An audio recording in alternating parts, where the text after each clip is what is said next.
लोगों की ये धारणा रहती है कि संघ एक हिंदूवादी संगठन है।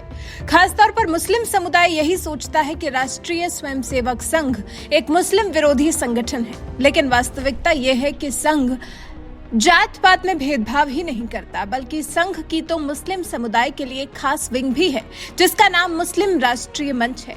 मुस्लिम राष्ट्रीय मंच की वेबसाइट पर साफ शब्दों में लिखा है कि यह संगठन आरएसएस नेताओं की पहल पर गठित किया गया है।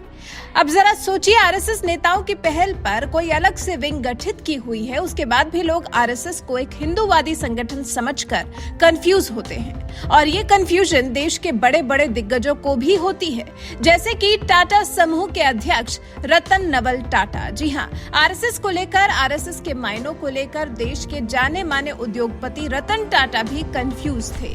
हालांकि केंद्रीय मंत्री नितिन गडकरी ने उनकी ये कंफ्यूजन दूर तो कर दी और रतन टाटा से जुड़े इस किस्से को केंद्रीय मंत्री नितिन गडकरी ने खुद सुनाया है। दरअसल पुणे के सिंहगढ़ इलाके में गुरुवार को एक धर्मार्थ अस्पताल का उद्घाटन करने पहुंचे थे केंद्रीय मंत्री नितिन गडकरी, और इसी दौरान उन्होंने वो पूरा वाकया सुनाया। ये किस्सा उस वक्त का है जब वो महाराष्ट्र में शिवसेना बीजेपी सरकार में मंत्री थे। गडकरी ने कहा, औरंगाबाद में दिवंगत आरएसएस प्रमुख हेडगेवार के नाम पर एक अस्पताल का उद्घाटन किया जा रहा था। मैं तब राज्य सरकार में मंत्री था। आरएसएस के एक वरिष्ठ पदाधिकारी ने इच्छा व्यक्त की कि अस्पताल का उद्घाटन रतन टाटा करें और मुझसे मदद करने के लिए कहा गया। अब जब गडकरी से इस तरह से अपील की गई तो फिर गडकरी ने इसके लिए रतन टाटा से संपर्क किया और उन्हें देश में गरीबों का कैंसर अस्पताल प्रदान करने में टाटा कैंसर अस्पताल के योगदान का हवाला देते हुए अस्पताल का उद्घाटन करने के लिए राजी किया, क्योंकि उस वक्त रतन टाटा ने नितिन गडकरी से कह दिया था कि कभी उन्होंने तो अपनी किसी फैक्ट्री का भी उद्घाटन नहीं किया, मैं कभी गया नहीं हूँ, मुझे भाषण देना भी नहीं आता।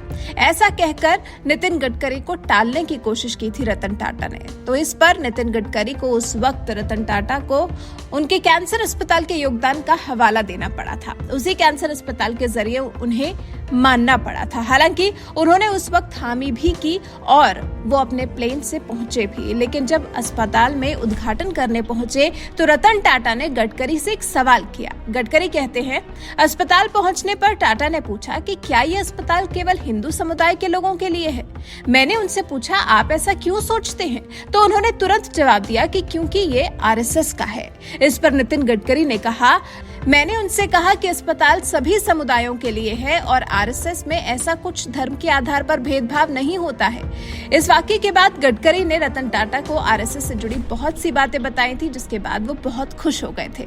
रतन टाटा को ये कंफ्यूजन कैसे और कब हुई ये कोई नहीं जानता, लेकिन रतन टाटा अकेली ऐसी शख्सियत नहीं है जिनको ये कंफ्यूजन हुई होगी, बल्कि आमतौर पर लोगों की धारणा हिंदुत्व को लेकर, आरएसएस को लेकर कुछ ऐसी ही रहती है। वो भी तब जब संघ प्रमुख मोहन भागवत खुद कह चुके हैं, हम हिंदू राष्ट्र में विश्वास रखते हैं, लेकिन इसका अर्थ ये नहीं है कि हम मुसलमानों के खिलाफ हैं। हम वसुधैव कुटुंबकम में यकीन रखते हैं, जहां सभी धर्म और पंथ का स्थान है। हम कहते हैं हमारा हिंदू राष्ट्र है। हिंदू राष्ट्र है इसका मतलब इसमें मुसलमान नहीं चाहिए, ऐसा बिल्कुल नहीं है। जिस दिन ये कहा जाएगा कि यहाँ मुस्लिम नहीं चाहिए, उस दिन वो हिंदुत्व नहीं रहेगा। इस धारणा पर चलता है राष्ट्रीय स्वयंसेवक संघ। इसके बाद भी लोगों के मन में आरएसएस को लेकर बनी धारणा को बदला नहीं जा रहा है। वैसे आप आरएसएस के बारे में क्या सोचते हैं? आरएसएस को लेकर आपके मन में कैसी धारणा आती है? अपने विचार हमारे साथ जरूर साझा करें।